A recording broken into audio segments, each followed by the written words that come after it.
Welcome to all. तो हम लोग पढ़ रहे हैं ह्यूमन रिप्रोडक्शन के बारे में। तो इससे पहले वाले वीडियो में मैंने आपको सेमिनिफेरस टिब्यूल के बारे में बता दिया था, लिडिक सेल के बारे में भी समझा दिया था कि एंड्रोजन्स ल्यूटिनाइजिंग हार्मोन आके कहाँ काम करता है और कैसे वहाँ से एंड्रोजन्स बनवाता है और फिर जाकर के वहाँ पे स्पर्मेटोजेनेसिस यानी कि स्पर्म का फॉर्मेशन होता है।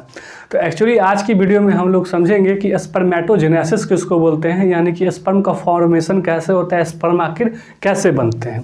ठीक है, तो अगला टॉपिक हमारा होगा स्पर्मेटोजेनेसिस।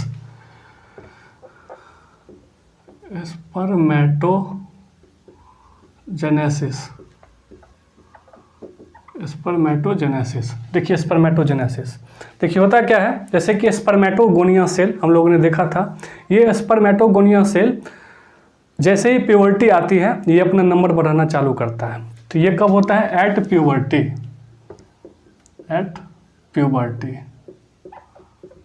प्यूबर्टी। ठीक है, इन मेल।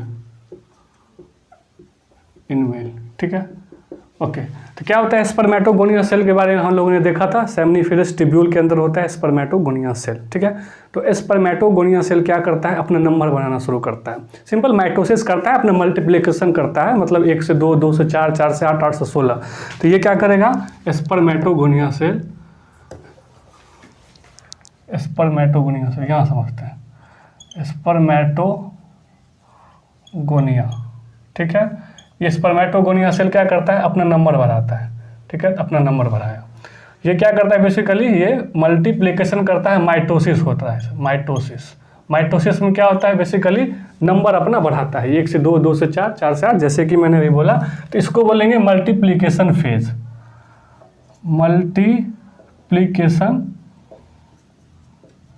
मल्टीप्लिकेशन फेज, ये हो गया मल्टीप्लिकेशन फेज, ये हो गया माइटोसिस। अपना नंबर बढ़ाया स्पर्मेटोगोनिया से, स्पर्मेटोगोनिया बनता गया। तो यहाँ पे मैं लिख देता हूँ स्पर्मेटोगोनिया।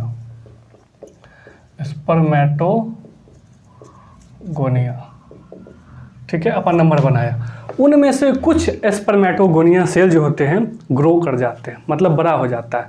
स्पर्मेटोगोनिया अपना माइटोसिस किया, मल्टीप्लिकेशन किया, मल्टीप्लाई कर करके अपना बहुत सारा नंबर बनाता गया और ये पूरे ज़िंदगी भर होते रहता है। इसलिए ओल्ड एज में भी कोई भी मेल अपना बच्चा पैदा कर सकता है, क्योंकि ओल्ड एज में भी स्पर्म बनते रहते हैं। लेकिन फीमेल में ऐसा नहीं होता है। जब फीमेल में जाएंगे तो हम लोग वहाँ समझेंगे, ठीक है, उसको डिटेल से समझेंगे, वहाँ समझेंगे, कंफ्यूज नहीं होंगे। तो यहाँ भी हम लोग स्ट्रिक्ट होते हैं।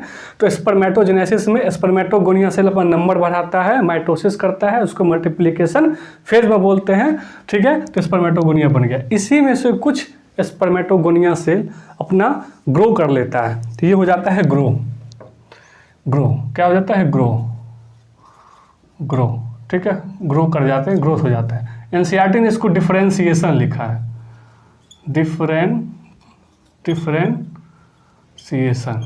डिफरेंशिएशन। एक ही बात हो गई, डिफरेंट हो गए, अलग हो गए।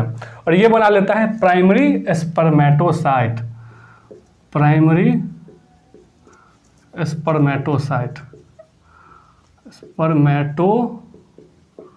स्पर्मेटोसाइट। ठीक है, अब यहाँ पे देखिए तो ये 2n होता है। 2n मतलब समझ गए ना, 44 plus X and Y. Male में एक्स एंड वाई होता है, 46 क्रोमोजोम। ठीक है, और यहाँ पर भी वही होता है, 2n 44 plus X and Y. ठीक है, ये डिप्लॉइड सेल होते हैं, हैप्लॉइड नहीं होते हैं। ठीक है, इसको ध्यान रखेंगे। ठीक है, ओके।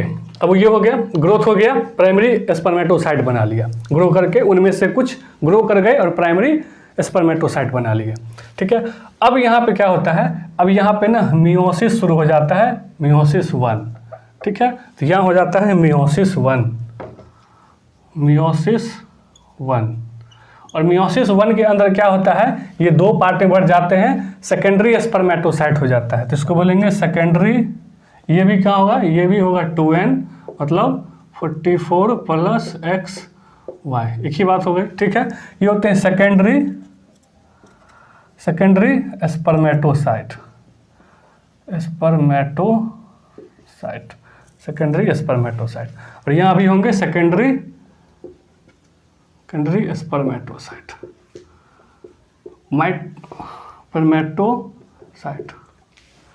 साइट। और आपको अच्छे से पता होगा माइटोसिस 1 जब होता है तो सेम यहाँ पे हो जाता है, यहाँ पे डिवाइड हो जाता है, ये 2n है ना, ये nn हो जाएगा, मतलब लाइक दिस, इस टाइप का हो जाएगा, n हो जाएगा, n बराबर क्या होगा 22 प्लस x, ठीक है। और यहाँ क्या होगा n बराबर 22 प्लस y, ठीक है। मेल है तो एक x और y 23 46 हो जाएंगे, ठीक है। इस तरह से वो बन जाएंगे, ठीक है। ये हो जाएगा मियोसिस 1। मियोसिस 1 के बाद यहाँ पे मियोसिस 2 चालू हो जाएगा। अच्छा, यहाँ पे इक्वल साइटोकाइनेसिस होता है, तो यहाँ पे क्या होगा इक्वल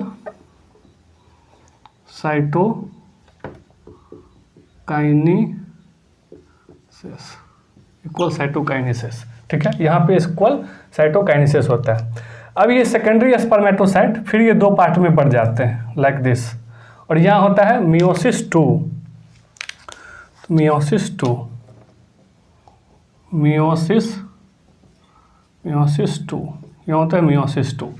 अब यहाँ पे क्या बनाते हैं, ये सेकेंडरी स्पर्मेटोसाइट स्पर्मेटिड बनाते हैं, स्पर्मेटिड, ये बनाइए स्पर्मेटिड, इधर ही बनाएंगे सेकेंडरी स्पर्मेटोसाइट स्पर्मेटिड,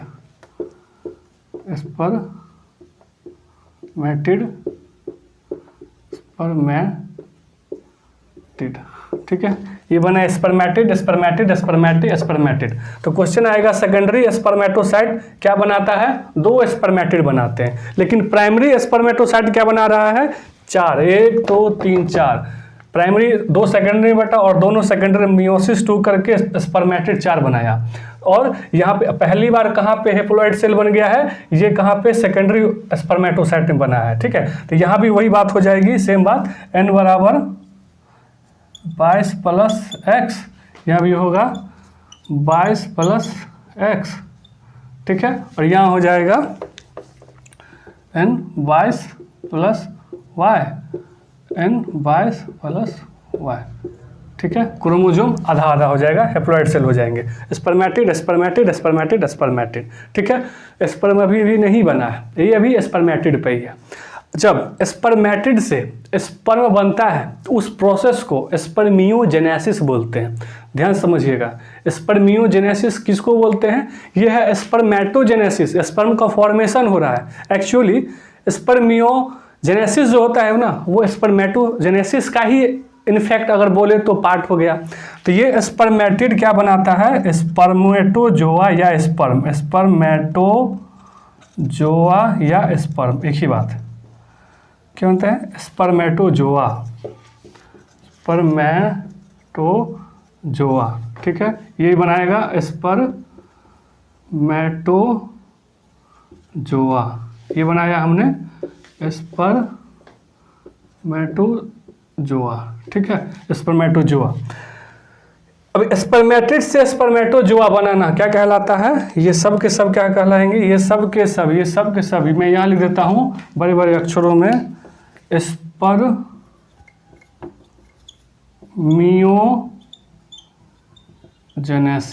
स्पर्मियोजेनेसिस किसको बोलते हैं, स्पर्मेटिड से जब स्पर्मेटोजोआ या फिर स्पर्म बनता है तो उसको स्पर्मियोजेनेसिस कहते हैं।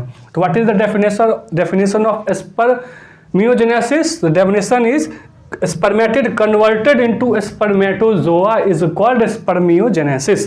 ये हो गया स्पर्मियोजेनेसिस। काफ़ी कंफ्यूजन होता है, इससे अगला टॉपिक समझेंगे, वहाँ भी थोड़ा सा देखेंगे हम लोग ध्यान से, ठीक है। स्पर्मियोजेनेसिस देखिए एक्चुअली होता क्या है, हाइपोथैलेमस मैंने बताया था आपको, तो हाइपोथैलेमस के अंदर क्या होता है, गोनाडोट्रोपिन रिलीजिंग हार्मोन, वहाँ से हाइपोफिजियल पोर्टल वेन के थ्रू वो रिलीजिंग हार्मोन इंटीरियर पिट्यूटरी के पास आता है, ठीक है। देखिए क्या होता है, जैसे ही प्यूबर्टी आई, मेल के अंदर प्यूबर्टी आई तो हाइपोथैलेमस, यहाँ मैं बनाता हूँ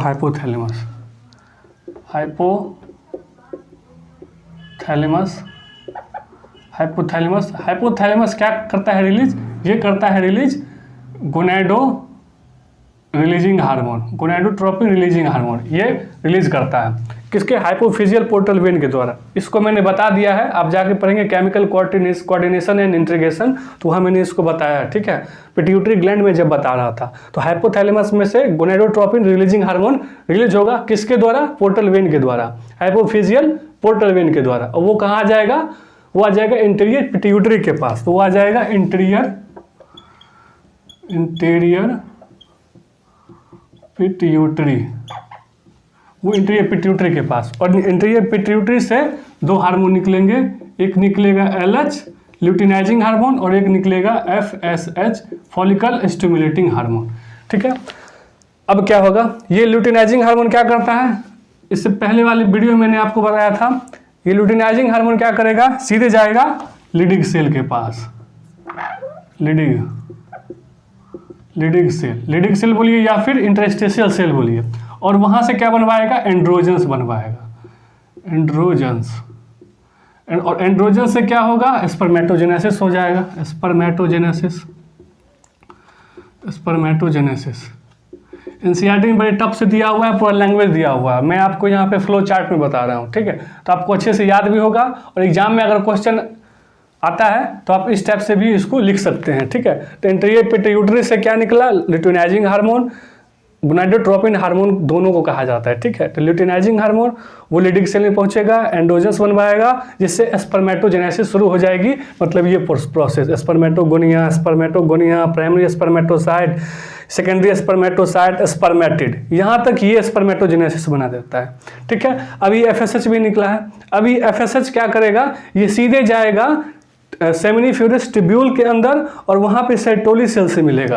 कहाँ जाएगा ये जाएगा सेमिनिफ्यूरस ट्यूब्यूल। सेमिनिफ्यूरस ट्यूब्यूल कहाँ है, ये सब टेस्टिस के अंदर ही हो रहा है, टेस्टिस के बाहर कुछ भी नहीं हो रहा है, टेस्टिस के अंदर ही तो लीडिंग सेल मिलेगा, दो सेमिनिफ्यूरस ट्यूब्यूल के अंदर ही तो इंटरस्टेशियल स्पेस होता है, और उसी में तो ये लीडिंग सेल होता है अपना, जहाँ स्पर्मेटोजेनेसिस होगा। तो ये सेमिनिफ्यूरस ट्यूब्यूल के अंदर जाएगा, और वहाँ किससे मिलेगा, ये सेटोली सेल से मिलेगा। और ये सेटोली सेल क्या करेगा, ये सेटोली सेल कुछ सर्टेन फैक्टर रिलीज करता है, उतना डिटेल में नहीं जा रहा हूं मैं। सर्टेन फैक्टर रिलीज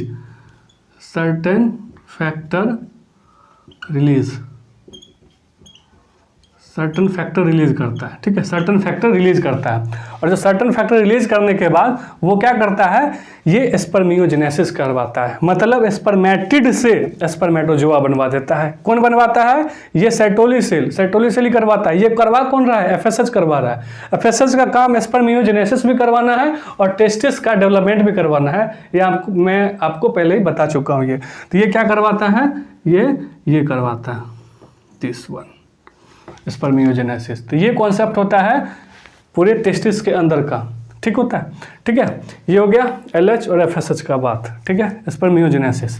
अच्छा, एक बार क्या हुआ, ये थोड़ा सा कॉन्ट्रोवर्शियल क्वेश्चन भी है कि स्पर्मिएशन क्या होता है। एक आता है स्पर्मिएशन, यहाँ पे लिख देता हूँ स्पर्मिएशन।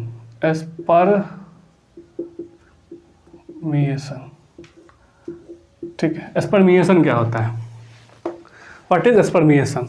तो स्पर्मिएशन का मतलब बेसिकली सिंपल मतलब समझे तो क्या होता है कि ये जो सेटोली सेल होते हैं और ये जो अपने स्पर्मेटोगोनिया सेल होते हैं, स्पर्मेटोगोनिया सेल से स्पर्म बनता है, और ये नरिशमेंट लेने के लिए ये सेटोली सेल के अंदर अपना सर घुसा लेता है, और घुसाने के बाद वहाँ से वो नरिशमेंट करवा के बाहर निकलता है, और बाहर करवाने के बाद वो सेमिनिफ्यूरस ट्यूब्यूल के ल्यूमन वाले एरिया में आता है, और वहाँ से वो फर्दर रेटेड टेस्टिस में चला जाता है। तो हम लोग समझते हैं स्पर्मिएशन के बारे में। स्पर्मिएशन, देखिए स्पर्मिएशन क्या होता है। जैसे कि ये मैंने ये बनाया सेमिनिफ्यूरस ट्यूब्यूल, ठीक है, ये मैंने बनाया सेमिनिफ्यूरस ट्यूब्यूल। इसी के अंदर क्या होता है, इसी के अंदर हमने बताया था जर्मिनल लेयर, ये क्या होते हैं सेटोली, ये सेटोली सेल होंगे। थोड़ा सा चौड़ा बनाते हैं यार इसको, ये सेमिनिफ्यूरस ट्यूब्यूल हुआ। तो इसी के अंदर हमारे स्पर्मेटोगोनिया सेल हो गया, ठीक है, और ये हो गया सेटोली सेल। तो क्या आता है एक्चुअली, ये क्या होते हैं, ये जो स्पर्म होते हैं यहाँ से बनते हैं और बनने के बाद ये सेर्टोली सेल के पास जाते हैं, और सेर्टोली सेल के बाद डिटैच होने के बाद वो वापस इस ल्यूमेन में आ जाते हैं, सेमनीफेरस ट्यूब्यूल के ल्यूमेन में आ जाते हैं, और फिर ये यहाँ से रेटेड टेस्टिस में चले जाते हैं। तो इसको स्पर्मिएशन मतलब कहा जाता है। तो क्या होगा इसका, sperm detached from detached head, अपना हेड को बाहर निकालता है वो, हेड फ्रॉम कहाँ से, सेर्टोली सेल,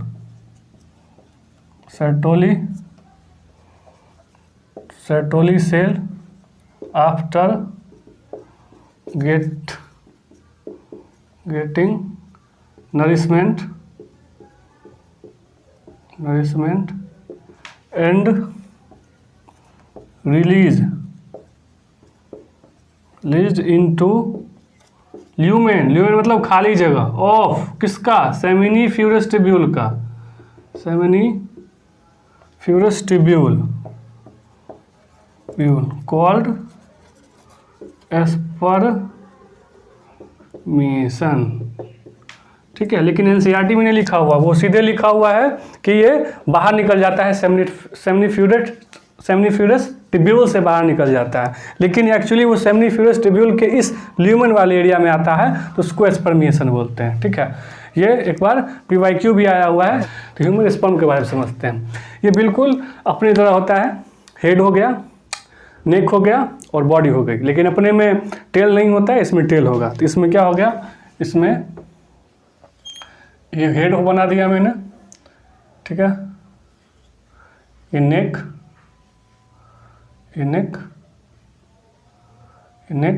ठीक है, नेक के बाद ये मिडिल पीस, जस्ट लाइक अपना बॉडी, मिडिल पीस, और अपने में तो पूंछ होता नहीं है, यहाँ हमने पूंछ भी बना दिया। ठीक है, दिस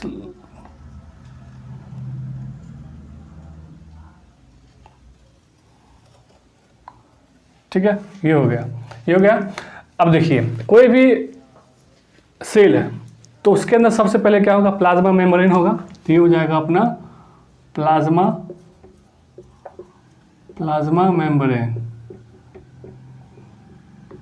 ये प्लाज्मा मेम्ब्रेन। अच्छा, और ये हो गया आपका ये हो गया न्यूक्लियस। अब न्यूक्लियस जो मैंने बनाया है, आप गौर से देखेंगे, ये न्यूक्लियस मैंने थोड़ा सा इलोंगेटेड मतलब लंबा बनाया है। तो ये हो जाएगा न्यूक्लियस,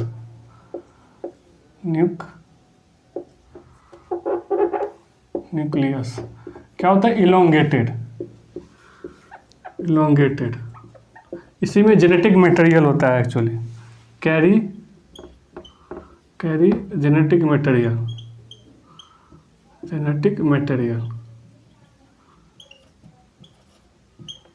कितना होगा, वही होगा 22x हो सकता है या 20y हो सकता है। ठीक है, ये हो गया जेनेटिक मटेरियल। अब जेनेटिक मटेरियल के ये जो है ना न्यूक्लियस, इसके ऊपर में इस टाइप का एक कैप जैसा एक स्ट्रक्चर होता है, यहाँ पे ये गोल्जी बॉडी होता है। ठीक है, गोल्जी बॉडी का मॉडिफाइड होता है, जिसको इसको बोलते हैं एक्रोजोम।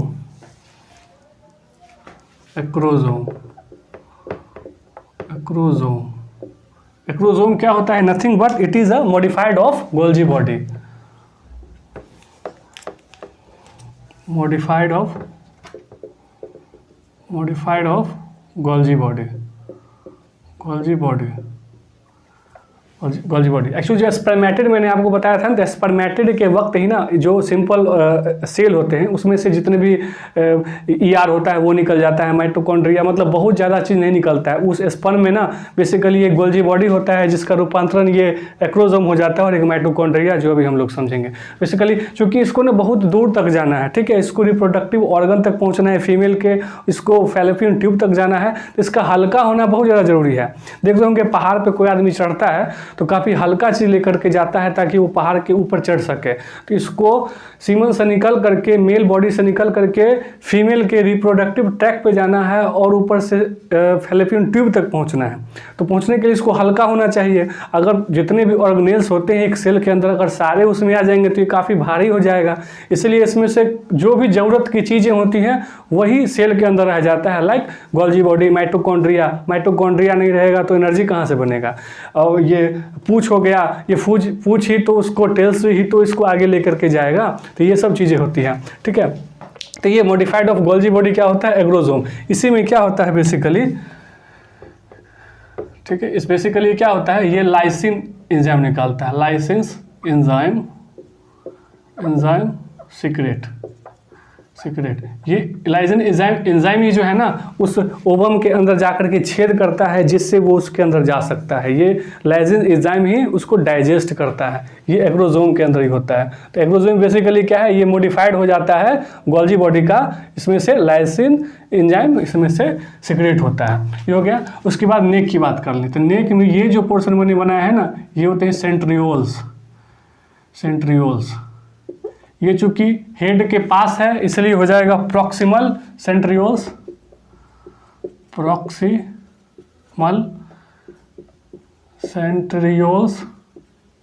ठीक है। और इसको बोलेंगे चूंकि दूर है इसलिए डिस्टल सेंट्रियोल्स।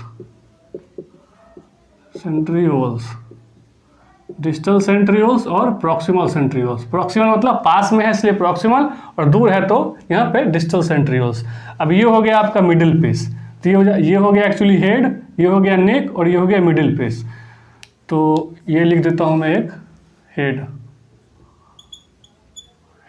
ये हो गया कौन सा, नेक, ठीक है। और ये जो हो गया पूरा मिडिल पीस। और ये हो गया पूरा टेल, ठीक है। अब देखिए, अब ये हो गया मिडिल पीस। अब इसके इस पार्ट से ना इस टाइप का ना एक्सोनीम निकला हुआ रहता है। जो निकला होता है इसको एक्सोनीम बोलते हैं। ये एक्सोनीम बोलेंगे, एक्सोनीम। ये बेस पार्ट से निकलता है, नेक के बेस पार्ट से। एक्चुअली सेल के बेस पार्ट से ये एक्सोनीम निकलता है। तो क्या बोलते हैं, एक्सोनीम।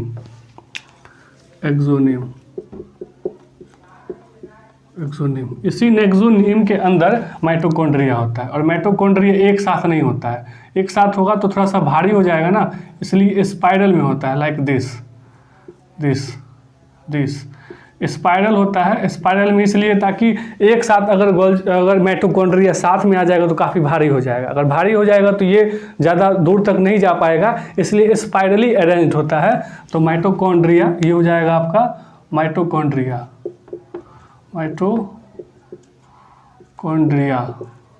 ये क्या होते हैं, स्पाइरली अरेंज्ड। ये जो माइटोकॉन्ड्रिया होता है बेसिकली पावर हाउस ऑफ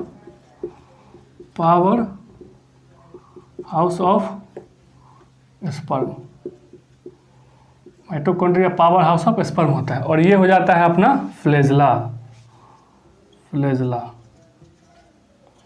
इसी फ्लेजला के तहत ये मूव करता है। अगर पूरे बॉडी, ये जो पूरा स्पर्म होता है ना, ये स्पर्म को अगर देखेंगे आप तो लगभग अगर 55 माइक्रोन का हुआ तो उसमें से 50 माइक्रोन का ये पूरा फ्लेजला ही होता है। मात्र 5 माइक्रोन का ही इसका ये बॉडी और नेक होता है। तो अगर ये 55 माइक्रोन का है मतलब 90% जो होता है ये यही होता है। लगभग 90% पूरे स्पर्म का 90% भाग ये फ्लेजला होता है, बाकी का 10% भाग पूरा हेड होता है, ठीक है। तो ये हो गई ह्यूमन स्पर्म के स्ट्रक्चर की बात, ठीक है। अच्छा, अब देखिए बताइए, जैसे कि मैंने आपको बताया था कि एक इजैकुलेशन में 2 से 3 ml सीमेन बाहर निकला और उसमें से 200 मिलियन से लेकर के 300 मिलियन स्पर्म उसमें होगा। मतलब पर ml 100 मिलियन स्पर्म वहाँ पे होगा। पर हेल्दी स्पर्म की बात करें, हेल्दी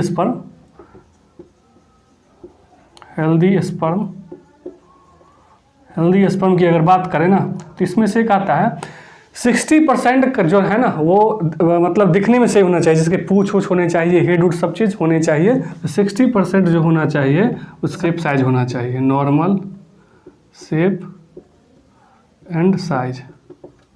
जो बेसिकली जो पैरामीटर है जो साइज होनी चाहिए स्पर्म की 60%, मतलब 60 मिलियन का जो नॉर्मल शेप होना चाहिए, और 40% का जो होना चाहिए उसमें मोटिलिटी होनी चाहिए, मतलब अच्छा भागना चाहिए ताकि वो फैलोपियन ट्यूब तक अच्छे से पहुंच सके।